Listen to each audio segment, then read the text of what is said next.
janji Dewi tadi, Wadia, kita bakalan ngobrol-ngobrol santai pagi hari ini, dan tentunya kita bakalan banyak ilmu banget di hari ini nih Wadia Malandia. Lu tetap stay di sini ya, karena kita kedatangan tamu spesial nih Wadia Malandia yang akan kita kupas dengan tema kanker paru. Kita datangkan langsung dokter spesialis paru dari dari RSUD Dr. Soekarjo, yaitu Dr. Siti Nurjana SPP yang sudah tiba di studio.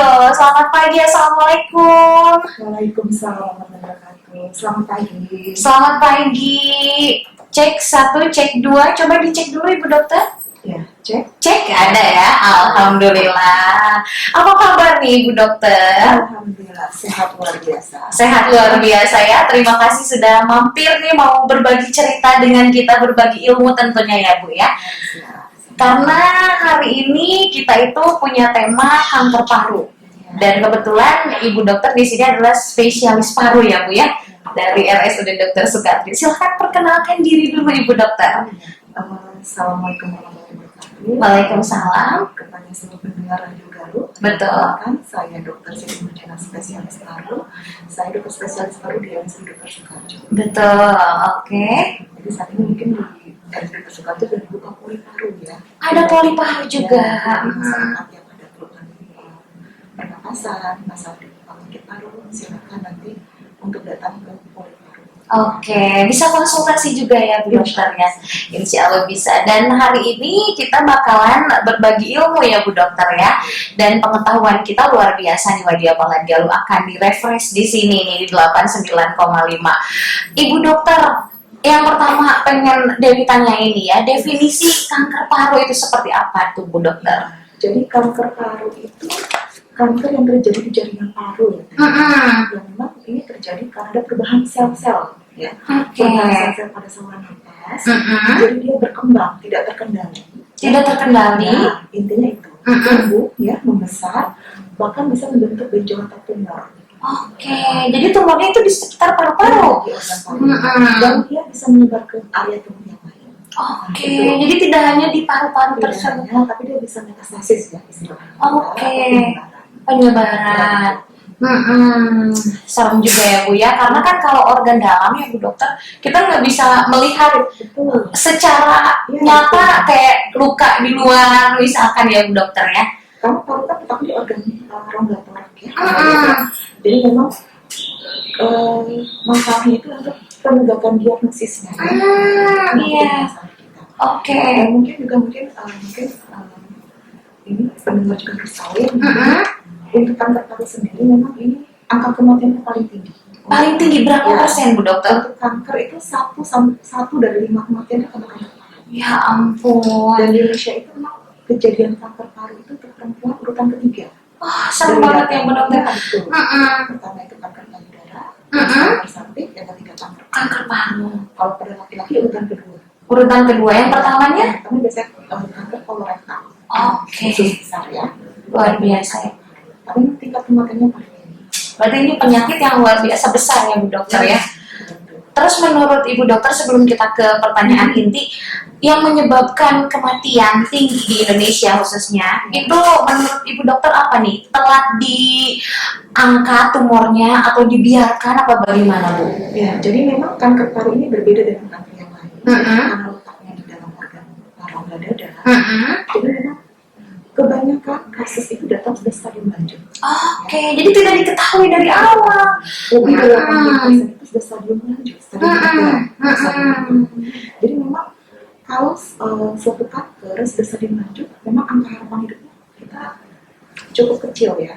Oke. Angka kematian cukup tinggi. Karena masa di awal itu berkanker paru tidak ada gejala biasa. Tidak ada gejala biasanya. Serem banget ya Bu Dokter ya. Untuk pertanyaan selanjutnya Bu Dokter, penyebab dari kanker paru itu sendiri apa Bu? Untuk penyebabnya sendiri memang sebetulnya sampai saat ini belum jelas. Tapi beberapa faktor risiko yang bisa meningkatkan penyakit kanker paru. Apa saja tuh Bu? Pertama, faktor risiko usia. Usia mempengaruhi. Usia lebih dari 45 tahun. Kemudian biasanya pada laki-laki. Pada laki-laki? Ya, dibandingkan perempuan, ini pendekatan gaya hidup ya. Oke. Kemudian yang ketiga ada merokok. Rokok. 85% pasien dengan kanker paru itu riwayatnya merokok. Tapi memang tidak semua perokok berkembang menjadi kanker paru. Oke. Tapi 80% dia berkembang menjadi kanker paru. Gitu, ya. Iya, begitu ya. Nah, Luar dan biasa. resiko selanjutnya itu dari pajanan.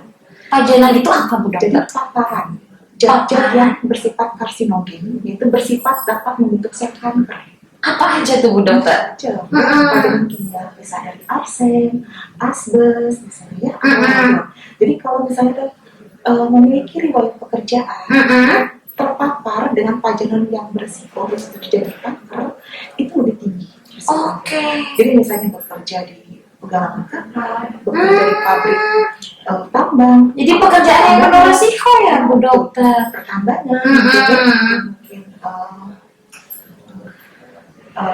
mungkin pertambangan atau mungkin dari pekerjaan-pekerjaan yang lainnya. Seperti laba itu juga sebetulnya itu adalah zat radioaktif yang normal ada di dalam tanah.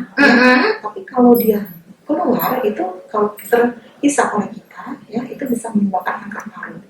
Tapi memang hanya beberapa daerah Indonesia. Jadi ada beberapa paparan dari zat-zat yang bersifat karsinogenik, bukan pekerjaan yang berisiko. Kemudian juga dari polusi. Dari polusi udara. Polusi bisa dari polusi industri. Oh iya, polusi industri. Atau dari polusi pembuangan dari kendaraan bermotor. Oh iya, gimana dong Dok? Kita sehari-hari di jalan ya Dok ya. Itulah. Sementara yang Dewi pikir mungkin apa yang kita hirup kadang-kadang kita nggak tahu kandungannya ya Dok ya. Betul. Kemudian juga faktor genetik. Faktor genetik itu juga ada Dok. Jadi memang Seperti apa? Kalau kita ada keluarga, anggota keluarga yang menderita kanker paru, itu resiko untuk menderita kanker paru lebih tinggi dibandingkan yang tanpa ada riwayat keluarga sebelumnya. Oke, jadi bila mana ada keluarga kita yang terkena paru, misal kanker, misalkan ayah atau ibu, itu peluangnya lebih tinggi turun ke anak cucu. Ya, Apa gimana Dok? itu biasanya dari faktor genetik. Jadi dari gen tertentu yang bisa mempertinggi resikonya. Mungkin itu juga didukung oleh paparan-paparan yang lain. Oh iya, jadi faktor tersebut saling mendukung begitu ya Bu Dokter. Dan faktor risiko tadi yang paling besar itu rokok. Rokok. Nah, Wadia Balat Galuh tuh ya. Dengerin Ibu spesialis paru ya Bu ya. Rokok. Aduh, tapi kalau misalkan pengen hidup pola sehat yang memang harus berhenti merokok ya Bu ya, karena itu tuh persenan paling tinggi penyebab kanker paru ya Bu Dokter.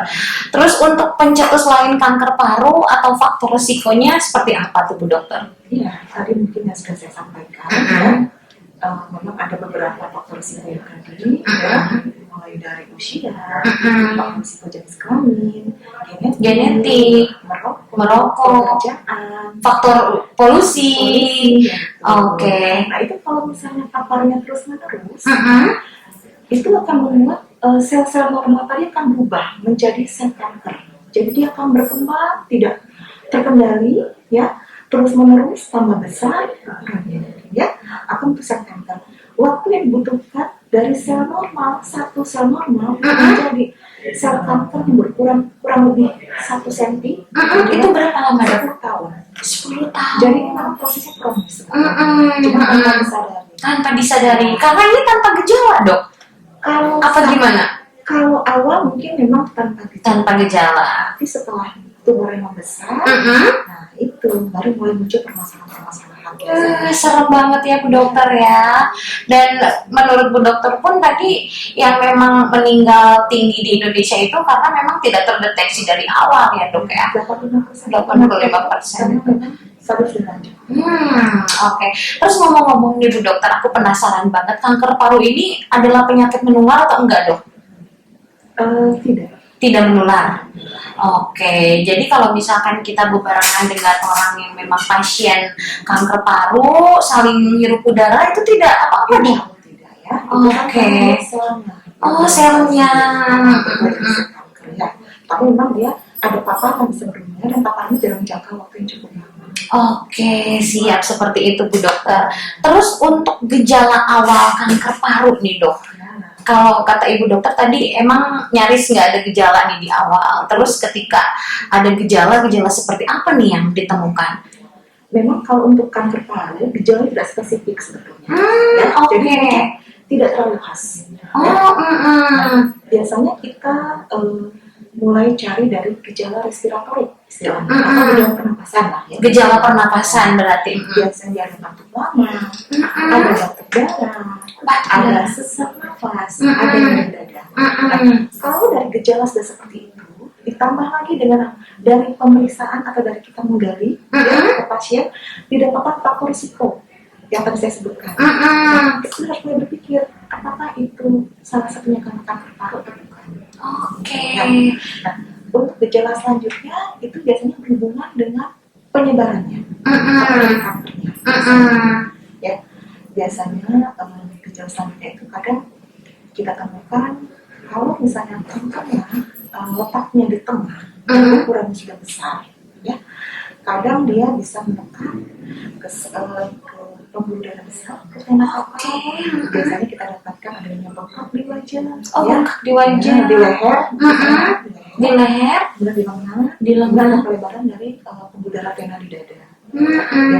Kemudian juga kalau misalnya dia ternyata penyebarannya sudah sampai ke otak.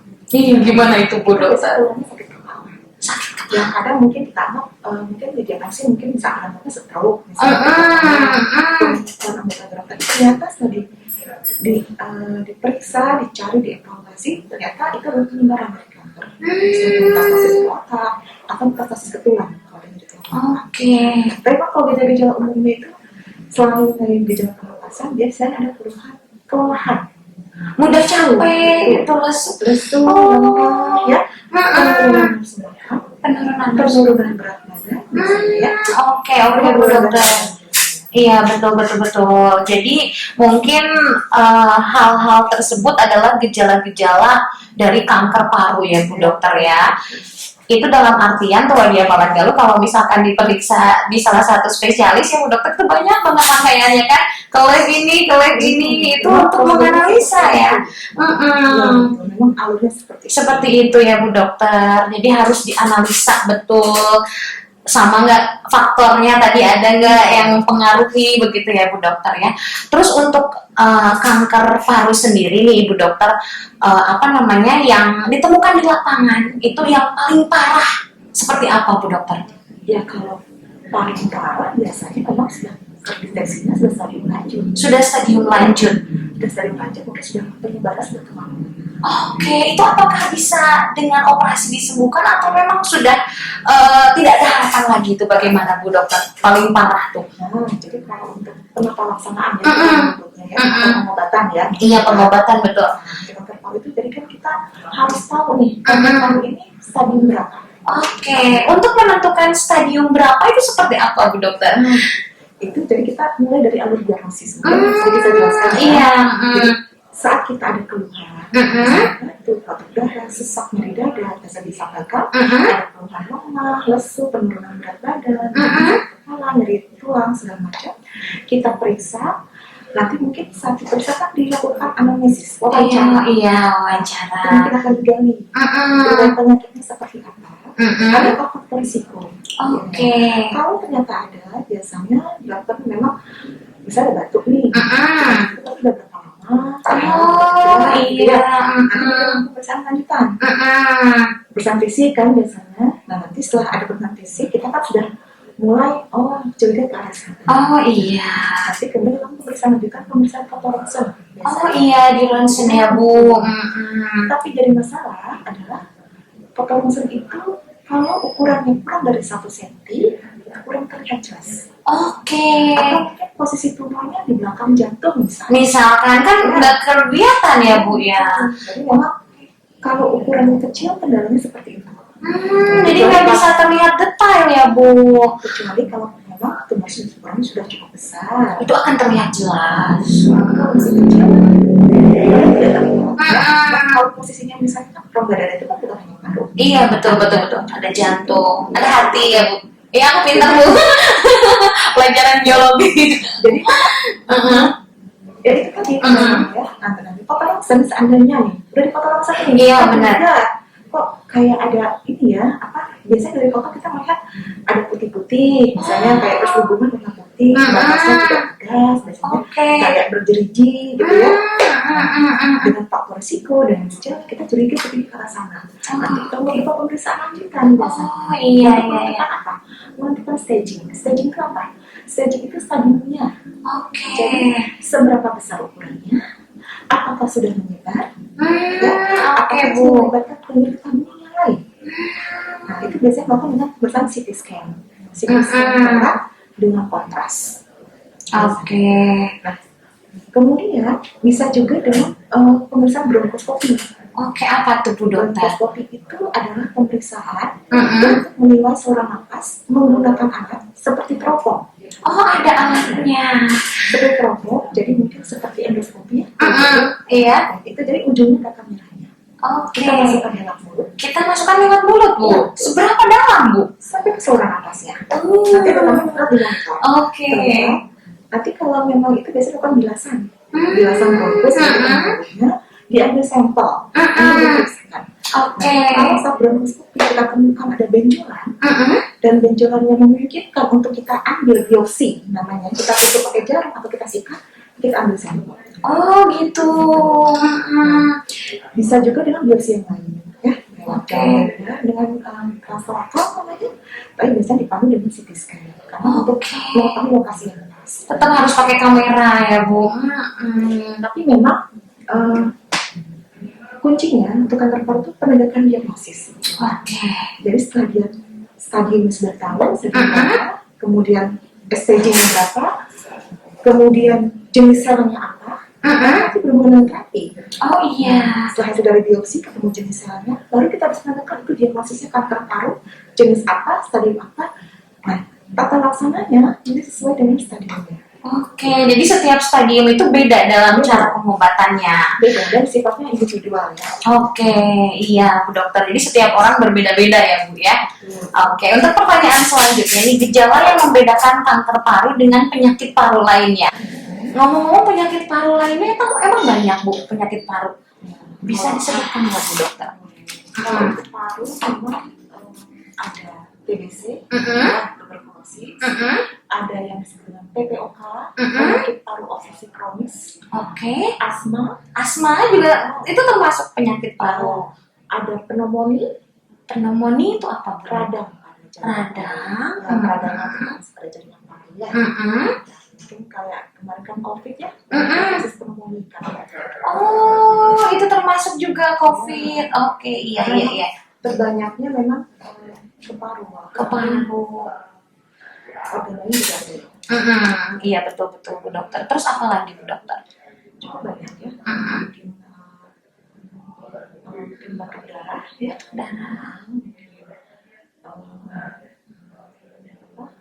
Selain kanker paru, mungkin adanya cairan dalam selaput paru. Ternyata banyak juga ya Bu Dokter ya penyakit paru itu. Terus yang membedakannya antara kanker paru dengan penyakit paru lainnya apa itu Bu? Jadi memang seperti tadi sudah sampaikan. Jadi untuk kanker paru itu sifat gejalanya tidak spesifik. Gejalanya mungkin hampir sama dengan penyakit yang lain. Kurang lebih ada gejala, ada nafas, ada nyeri dada. Karena yang membedakan itu adalah adanya gejala-gejala yang sifatnya dari penyakit kankernya sendiri atau dari penyebarannya. Biasanya tadi saya sebut juga ada lesu, penurunan berat badan, kepala, hilangnya nafsu makan. Jadi memang kita harus lebih hati-hati dalam menggali saat melakukan pemeriksaan pasien di riwayat penyakit dan faktor risiko yang memungkinkan. Iya benar. Jadi begitu ya Bu bedanya, spesifiknya aja ya Bu ya. Ibu Dokter ini ada yang nanya Bu dari area Raja Polah. Pundu, Dede Tian, selamat pagi menjelang siang. Aku mau tanya katanya ke Ibu Dokter nih, di kampung Teteh ada anak kecil yang punya TBC katanya ya Bu ya. Terus anaknya suka main gitu Bu, gimana? Menularkah? Terus bagaimana cara mengatasinya? Ya, jadi kalau TBC itu kan infeksi ya. Penyakit paru itu kan karena infeksi Mycobacterium tuberculosis. Oke, masih penyakit paru tapi Karena infeksi. infeksi. Itu dari bakteri. Oh iya. Kalau infeksi prinsipnya dia bisa menular. Bisa menular. Oke. Dan untuk TBC ini bisa diobati. Bisa diobati. Insya Allah bisa sembuh. Asal pengobatannya rutin. Dan Oke. pasiennya patuh. Jadi patuh meminum obat gitu. Betul. Oke, siap. Selama 6 bulan. Kalau memang kita ada keluarga atau tetangga yang sedang memerlukan TBC, memang sebaiknya disarankan pasien yang dalam menjalani pengobatan itu harus memakai masker. Ya. Iya, biar tidak menularkan ke orang. Batuknya tidak boleh sembarangan. Karena sifatnya TBC itu kan droplet, jadi dari percikan darah. Oke. Kalau misalnya pasien batuk sembarangan, ada orang sebelahnya Nggak pakai masker, udah deh Bu, muncrat kemana-mana itu ya, bahaya banget. tidak boleh, harus edukasi cara bentuknya. Oke. Kemudian juga pengobatannya. Biasanya nanti ada petugas pengawas minum obat. Pengawas minum obat itu bisa dari keluarga gitu kan? Atau mungkin dari aparat setempat desa, mungkin ya, tidak, atau dari tenaga kesehatan misalnya. Jadi memang dipastikan si pasien yang menerima pengobatan benar-benar melakukan pengobatan sampai selesai. Betul. Dan tidak dijauhi, kita tidak boleh, karena kan stigmanya kan kalau TBC dianggapnya penyakit yang Iya, kayak gimana gitu ya di masyarakat. Itu harus tahu dan tidak semua dan semuanya bisa kena gitu. Tidak peduli apakah dia muda, miskin, kaya bisa kena TBC. Bisa kena TBC. Jadi bukan kan kalau dulu mungkin stigmanya TBC penyakit orang ini. Iya benar. Tidak seperti itu. Semua orang berpeluang ya Bu ya. Jadi saat ada bakteri Punya masuk, resiko. terus ada bakteri masuk misalnya, misalnya napas dia, kondisi tubuh dia sedang imunitas sedang turun, nah itu dia bisa ada manifestasi klinisnya. Tapi kalau imunitasnya bagus mungkin ada, tapi dia tidak bergejala. Oke. Jadi memang ya kalau mas dari pengobatan seperti itu ya. Oke, ya Bu Dokter. Ke pasiennya bagaimana dia caranya untuk tidak menularkan ke yang lain. Betul. Sampai selesai begitu ya Teh Pundu, mudah-mudahan terpuaskan dengan jawaban Ibu Dokter. Terima kasih Bu Dokter jawabannya. Terus ada satu pertanyaan lagi nih Bu Dokter. Assalamualaikum Ibu Dokter, mau tanya, kalau duduk aku rasanya ngeganjel jantung gitu. Ibu ngerti bahasa Sunda? Aku orang Sunda bukan? Ngartos. Ngeganjel cina Bu. Ngeganjel jantung. Apa Dok itu? Apakah aku harus diperiksa? Ini dari Judge B Bebedahan katanya. Kalau paru ya, terutama bidang saya paru ya, biasanya dia keluhannya tersering itu keluhan pernapasan. Ada batuk, ada sesak, ada nyeri dada. Kalau hanya mengganjal itu harus jelas deskripsinya seperti apa. Iya, kalau ngeganjel jantung ya mungkin dia inget mantan apa gimana ya Bu Dokter? Baiknya kalau memang ada keluhan, dikonsultasikan. Betul. Ya, nanti biar diperiksa. Benar. Apakah memang ada kelainan di bidang paru Atau jantung. Atau memang hanya perasaan aja. Bisa juga kayak gitu ya Bu Dokter. Barangkali. Pasiennya seperti apa. Mudah-mudahan aja. Siapa nanti jadi periksa. Kalau dalam pemeriksaan lebih lanjut. Betul. Apa? Ya. Iya. Mudah-mudahan itu mah hanya kemerkaan aja. Aduh, jadi bercanda nih Bu Dokter. Oke, pertanyaan selanjutnya nih Bu Dokter. Terus apa nih yang harus dilakukan apabila kita merasa ada sebagian dari gejala yang tadi Ibu sebutkan? Aku misalkan sesak napas nih, sering batuk nih gitu. Terus sesuai dengan faktor yang tadi Ibu jelaskan. Itu bagaimana? Apa yang harus kita lakukan Bu Dokter? Jelas, silakan diperiksakan, dikonsultasikan ya. Mau ke puskesmas silakan, atau yang terdekat silakan. Kalau memang curiga ke arah keganasan di paru, ke kanker paru bisa dirujuk. Ya, nanti biasanya dalam pemeriksaan nanti digali dari pemeriksaan kita dapatkan kira-kira ke arah mana ini sakitnya. Nanti mungkin dilakukan beberapa pemeriksaan tambahan, foto ronsen biasanya. Nanti kalau memang dari fotonya curiga, oh dia curiga ada benjolan di parunya, biasanya ke rumah sakit yang lebih besar biasanya untuk penanganan lebih lanjut. Pendekatan diagnosa lebih lanjut ya, mungkin seperti itu. Jadi untuk para pendengar juga yang memang merasakan punya gejala ya Bu Dokter ya, jangan sungkan untuk memeriksa. Terus gimana nih Dok, melawan rasa takut nih, misalkan aduh takut nih diperiksa, takutnya ada begini-begini, gimana nih menurut Bu Dokter? Itu alamiah sebetulnya ya, normal lah. Normal ya. Sedang pandemi, orang ke rumah sakit juga takut ya, takutnya terpapar. Iya betul. Cuman memang kalau keluhannya itu ada, sebaiknya diperiksakan ya, agar bisa diketahui lebih cepat sakitnya apa. Ya mudah-mudahan sih bukan sakit yang sekarang kita bahas. Benar. Ya. Hanya ispa biasa atau mungkin infeksi paru biasa, ya. Mudah-mudahan. Jadi memang harus kesadaran dirinya. Betul. Ya. Karena bagaimanapun lebih baik diobati lebih cepat. Betul. Sejak dini ya Bu ya. Mungkin mencegah juga lebih baik sebetulnya. Betul. Tapi kalau tidak sempat mencegah dan sudah ada keluhan, sebenarnya segera ditangani. Oke, siap Ibu Dokter. Ini ada yang bertanya, Ibu Dokter jadwal praktek hari apa? Katanya langsung ke praktek nih Bu Dokter. Ya. Silakan. Saya ada di Poli Paru, Dr. Sukarjo, sampai Jumat ya. Oke, siap. Senin sampai Jumat.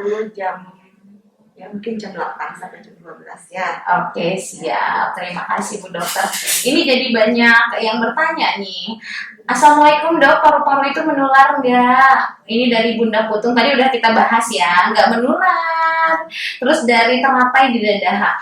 Di kampung halamanku ada orang yang sakit TBC Dok. Tapi keturunan katanya genetik.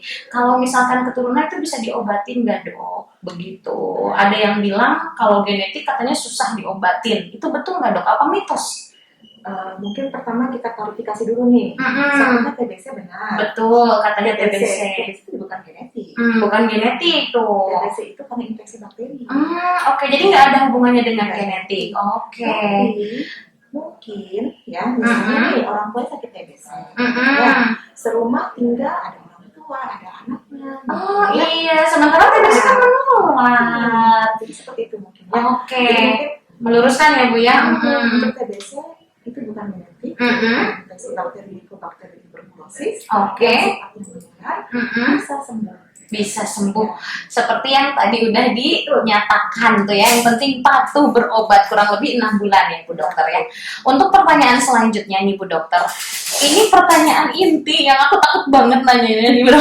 Kalau misalkan seseorang itu mempunyai kanker paru, pengobatannya seperti apa? Terus efek sampingnya seperti apa Dok? Apakah dibedah atau dan lain sebagainya? Silahkan Ibu Dokter. Ya, jadi mungkin kita kembali ke yang awal nih. Jadi saat itu kan berdasarkan diagnosis nih, sakit apa sih? Udah diketahui nih gitu. Misalnya udah dilakukan CT scan, biopsi, ya udah tegak lah ya diagnosisnya. Langkah selanjutnya apa? Langkah selanjutnya nanti kita tentukan ini stadium berapa. Oke, jadi tetap ya harus mengikuti stadium itu. Ya, stadiumnya. Jenis sel kankernya apa? Karena berbeda-beda. Di Indonesia itu ada 2. Ada 2, apa aja Dok? Itu kanker paru sel kecil dan kanker paru bukan sel kecil. Nah, kanker paru bukan sel kecil dibagi lagi ada subtipenya. Ada adenosea, ada karsinoma, paling itu adenosea. Nah, berarti penanganannya itu untuk tiap jenis sel kanker berbeda. Berbeda-beda. Ya ampun, luar biasa ya Bu Dokter ya. Terus bagaimana Bu? Nah, untuk stadiumnya sendiri, pada kanker paru itu kita ada 4 stadium. Stadium 1, 2, 3, dan 4. Kalau pada stadium 1 itu biasanya masih awal, masih dini, tanpa gejala tersering seperti itu. Ya. Tapi banyak di ini Bu, banyak ditemui nggak di lapangan? Jarang yang sering. Jadi kebanyakan itu. Oh iya. Tanpa gejala dan pada pemeriksaan foto ronsen nggak kelihatan benjolannya. Oke, iya betul ya Bu Dokter ya. Jadi kebanyakan yang memang udah stadium parah banget stadium. Oke. Jadi memang untuk kanker paru itu tergantung stadium kanker. Pengobatannya seperti apa? Pengobatan itu terbagi beberapa terapi. Mm-mm. Yang pertama pembedahan. Oke. Kan ya? Pembedahan kayak operasi gitu Bu Dokter. Jadi buka di operasi dada. Mm-mm. Nanti biasanya yang mengerjakan dokter bedah. Dokter bedah. Bedah torak biasanya. Oke. Bagaimana yang bisa dibedah itu seperti apa sih? Mm-mm. Itu pada kasus-kasus stadium awal. Jadi si sel kanker itu masih kecil, belum ada Mm-mm. penyebaran.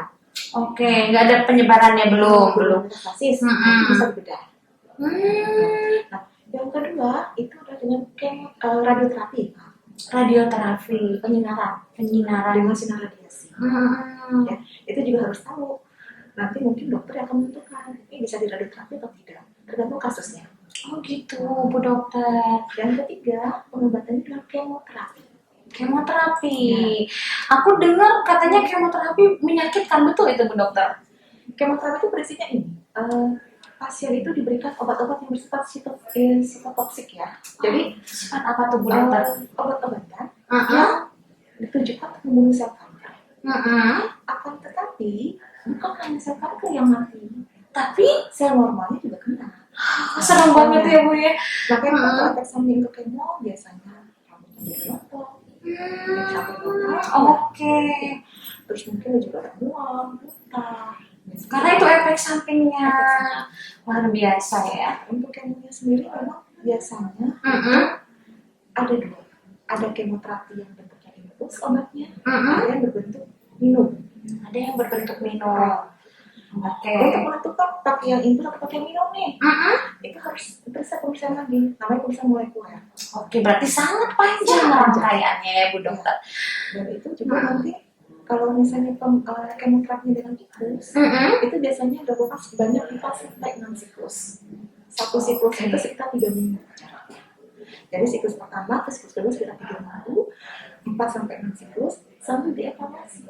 Oke, jadi sambil berobat jalan tetap evaluasi harus dilakukan. Biasanya setelah kemoterapi ketiga, misalnya nih kemoterapi udah 1, 2, 3, nanti di CT scan ulang. Dilihat tuh si ganjalannya berkurang nggak? Oke. Mengecil nggak? Atau tambah besar ya? Atau malah kok ada ganjalan baru ya? Berarti nggak respon kemoterapinya. Mungkin harus diganti kemoterapi jenis lain. Jenis lain seperti itu ya, Jadi Bu. sifatnya tidak apa ya? Memang ada guideline-nya, tapi tidak monoton seperti itu. Tergantung kondisi. Betul, tergantung individunya sendiri juga ya Bu Dokter ya. Karena Ibu Dokter di lapangan itu berbeda-beda Bu, setiap orang penyakitnya kan ya. Betul, respon pengobatannya kan beda-beda. Beda-beda Ada yang juga. kemo, dia kembali. Ada Betul. yang kemo, ternyata sel tumornya tambah gede, tambah Oh, besar, atau mungkin mau ada ganjalan baru. iya, Berarti kan benar. perlu dipertimbangkan berikan kemo second line kasarannya yang kedua. Oke. Selain kemoterapi, yang terbaru itu terapi target. Nah, apa tuh Bu Dokter terapi target? Jadi sama sih pemberiannya, pada prinsipnya pemberian obat, tapi dia khusus diberikan untuk materi genetik tertentu. Seperti apa Bu Dokter? Jadi misalnya nih, dicek nih, harus berapa pemeriksaan dulu kan? Dicek nih misalnya di kanker paru sel kankernya ada penyebabnya misalnya si A, diberi obatnya anti A. Jadi spesifik, beda dengan gitu. kemo. Kalau kemo kan Brand semuanya lagi bom gitu ya. Kalau terapi target, jadi target satu gitu. Nah, ini misalnya si A dikasih anti A. Biasanya ini ada si B dikasih anti B. Anti B, Seperti oke. Tapi untuk menentukan target terapinya harus pemeriksaan terlebih dahulu. Oke. Jadi untuk spesifik pakai obat ini kah, obat itu kan itu. Dan yang terbaru itu imunoterapi. Tapi imunoterapi mungkin masih jarang ya. Oh, Tapi sudah ada masih di Indonesia. terbaru itu Bu. Sudah ada di Indonesia. Udah ada di Sejak Indonesia. 2017 ya. Oke, kalau di RSUD Dr. Soekarno sendiri sudah ada? Sementara sepertinya belum ada. Belum ada. Mudah-mudahan Oke. ke depannya ya. Mudah-mudahan ya Bu Dokter ya. Terus menurut Ibu Dokter nih, peluang kesembuhan yang paling besar itu yang mana Bu? Menurut Ibu Dokter, pengobatan yang mana nih yang punya peluang besar untuk kesembuhan? Kalau kanker paru, kita tidak bicara sembuh sebetulnya. Kita melakukan dua penilaian. Oke, satu. Yang pertama, meningkatkan kualitas hidup. Benar. Memperpanjang umur lah ya Bu ya. Jangan Benar. sampai si pasien itu mengalami nyeri, sesak terus menerus. Betul. Ya. Jadi dia bisa melakukan aktivitas mungkin harian sendiri, bisa Iya, aktif, mandiri. ataupun kalau dibantu, tapi dia masih bisa ya. Tidak Iya. terus menerus. Benar. Yang kedua targetnya adalah angka harapan hidup. Angka harapan hidup. Jadi Untuk kanker paru kita tidak bicara kesembuhan. Oke. Kita hanya bicaranya kualitas hidupnya dan angka harapan hidupnya. Karena berdasarkan data yang ada, semakin tinggi stadiumnya, itu angka harapan hidupnya lebih kecil. Oke. Disebut dengan five survival rate. Ya. Iya betul. Orang itu selama 5 tahun. Udah divonis oleh dokter seperti itu ya. Dari data luar biasa. Kalau stadium 4, dia angka harapan hidup lima hanya 10%. Oke. Jadi dari 100 orang yang merasakan terpapar stadium 4, hanya 10 orang yang bisa bertahan selama 5 tahun. Stadium awal mungkin bedanya. Oke. Ya. Jadi memang itulah intinya kenapa pentingnya screening dan penemuan diagnosis dari awal. Dari awal penting banget ya Bu Dokter ya, untuk memberikan harapan kita hidup lebih panjang, anak, istri, suami ya Bu ya, banyak yang harus kita perjuangkan begitu. Jadi untuk Wadia Palandaru jangan takut untuk di screening dari sekarang ya Bu Dokter ya. Dan itu dia pengobatan serta efek sampingnya ya Bu Dokter ya. Jadi kita berpikir ya ampun kita diberikan kesehatan luar biasa ya Dok, luar biasa, masih bisa menghirup udara segar, tidak ada pengap dengan lega. Nah, betul. Terus ini agak sedikit melenceng dari ini pertanyaan aku nih Dok nih ya. Kalau misalkan penyakit-penyakit lain kayak ini loh makanan-makanan untuk memperlancar pencernaan, kita udah tahu gitu ya Dok ya. Nah, ada tips nggak untuk menyehatkan paru-paru kita dari Ibu Dokter nih, spesialis kanker paru? Aku pengen tahu caranya gimana nih Bu Dokter. Kalau tips itu intinya pola hidup sehat. Pola hidup sehat. Ya. Kalau untuk spesifik kanker paru nih, kanker paru bisa dicegah. Bisa dicegah. 47% Nah, bisa dicegah. Itu adalah harapan untuk kita. Ya. Bisa dicegah. Oke. Caranya apa? Cerdik. Ya, cek kesehatan secara rutin. Oke. Ya, jadi kalau bisa memang disarankan untuk medical check up ya, minimal setahun sekali. Minimal setahun sekali Bu Dokter. Ya, kalau Oke. bisa. Tapi kan mungkin situasinya tidak seperti itu. Pasti datang dengan keluhan biasanya. Iya Kalau benar. gejala baik-baik saja biasanya malas datang. Males bener Bu Dokter. Aduh. Ya, itu yang pertama C. Bener C. E-nya itu nyahkan asap rokok. Nah, itu dia ya, enyahkan asap rokok. Benar. Ya. Jadi kalau merokok, Indonesia memang angka merokoknya cukup tinggi. Ya. Tinggi ya Bu. Mulai merokoknya pun cukup tinggi.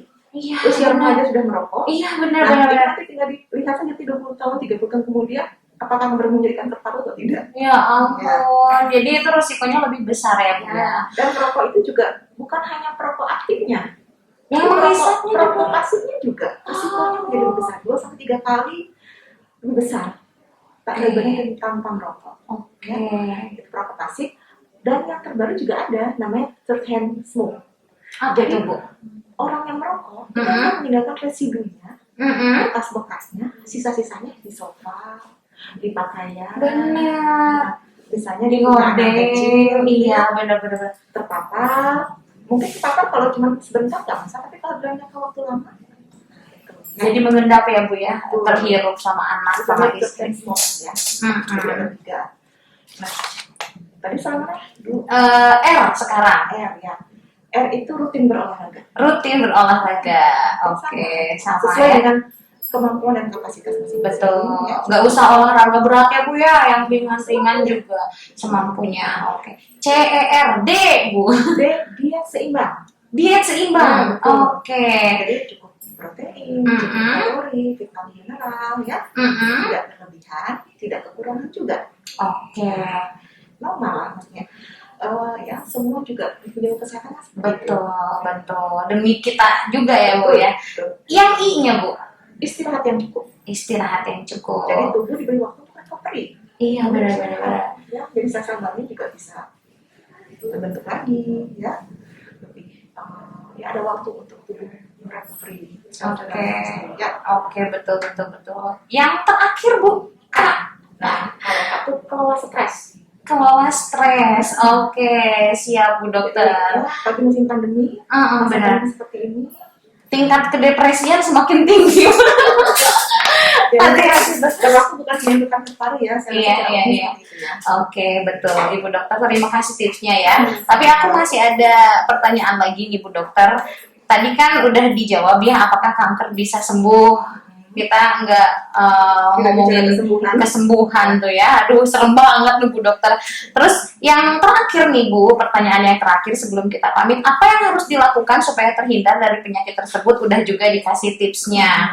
Ada nggak Ibu Dokter nih sebagai spesialis kanker paru, hal yang ditemukan di lapangan itu yang akhirnya dia setelah punya kanker paru dinyatakan sekarang sehat gitu? Maksudnya nggak sehat juga udah mandiri gitu Bu? Ada nggak banyak Ada kasusnya seperti itu? ya. Jadi begini, kanker paru itu pengobatannya seumur hidup Seumur hidup. sebetulnya ya. Uh-uh. Jadi misalnya nih pasien terdiagnosa kanker, kita obati nih, Iya. di kemo, Uh-uh. misalnya di kemo sebanyak 6 kali misalnya. Evaluasi nih hasil kemoterapinya, CT scan, oh benjolannya kok hilang ya, gitu kan. Oke, banyak ya seperti itu Ada. juga. Oke. Nanti misal benjolannya hilang, oh berarti tumornya sudah hilang. Mm-mm. Akan tetapi tetap kemungkinan kamu itu ada. Oh, jadi kalau ada. kamu itu ada Bu? Jadi biasanya kalau pasien kanker paru dievaluasi per 3 bulan. Oke. Di kemo, di CT scan. Mm-mm. CT scan dada 3 bulan sekali untuk melihat ada benjolan baru nggak nih, gitu. Apa ada masalah yang lain. Tetap ya Bu ya, harus dievaluasi. Ya. Jadi tidak bisa kita lepas begitu saja. Dan memang banyak juga pasien-pasien kanker paru yang survival ya. Oke, hebat ya. Dia bisa melewati kemoterapi, mungkin bisa kondisinya membaik, alhamdulillah, tapi tetap dipantau biasanya. 3 bulan sekali kan CT scan. Karena kalau memang tidak ada nanti 6 bulan sekali, tapi tetap kita masih aware. Tapi ada lagi nih benjolannya, muncul lagi. Oke, walaupun Bu dalam artian misalkan sudah dibedah nih, sudah diambil itu kanker parunya, misalkan ada benjolan nih, tetap harus dievaluasi. Iya betul. Oke. Karena kita tidak pernah tahu ya. Betul. Misalnya itu akan bermutasi atau tidak. Atau kalau paparannya terus menerus tidak dihindari. Oke. Bukan misalnya merokok, atau dia tidak merokok tetap dia sebagai provokasi, atau mungkin paparan polusi. Jadi mungkin banyak faktor ya. Oke, betul. Pokoknya malam lalu kita sudah berada di penghujung acara, masih bersama Ibu Dokter Siti Nurjana SPP. Ibu Dokter, sebelum kita pamit nih karena kita di menit terakhir, silahkan apa yang ingin disampaikan nih dengan tema kali ini tentang kanker paru? Silahkan Ibu Dokter. Ya, kanker paru seperti ini saya sampaikan, 85% adalah pada perokok. Oke. Jadi mungkin sebenarnya rokok bukan yang menyebabkan kanker paru. Masih banyak faktor lagi ya. Dan sebab penyakit yang lain. Iya, benar-benar. Mungkin ke para pendengar ya yang sudah merokok bisa berhenti, yang belum merokok jangan mencoba. Karena kalau kanker paru itu terus terang kita bilang ya, kita tidak bicara sembuh, Betul. kita bicara kualitas hidup dan bicara angka ketahanan hidup. Saking kronisnya gitu ya Bu Dok. Apalagi kalau ada anggota keluarga kita yang terkena, mungkin kita lebih merasa, oh ternyata bukan hanya sekedar tagline kanker paru, ternyata real ada orang terdekat mungkin ya. mungkin faktor-faktor risiko yang disampaikan. Mari kita hidup sehat ya dengan cerdik tadi, Betul. dan terutama mungkin rokok Respect. Oke, siap. Ibu Dokter, terima kasih banyak ilmunya hari ini, luar biasa. Aku dan para pendengar banyak sekali informasi, pengetahuan. Iya, benar. Semoga yang Ibu sampaikan bermanfaat untuk kita semuanya. Selamat bertugas, Ibu Dokter. Terima kasih banyak untuk keluarga besar RSUD Dr. Soekarjo. Salam buat mereka dan wassalamualaikum warahmatullahi wabarakatuh.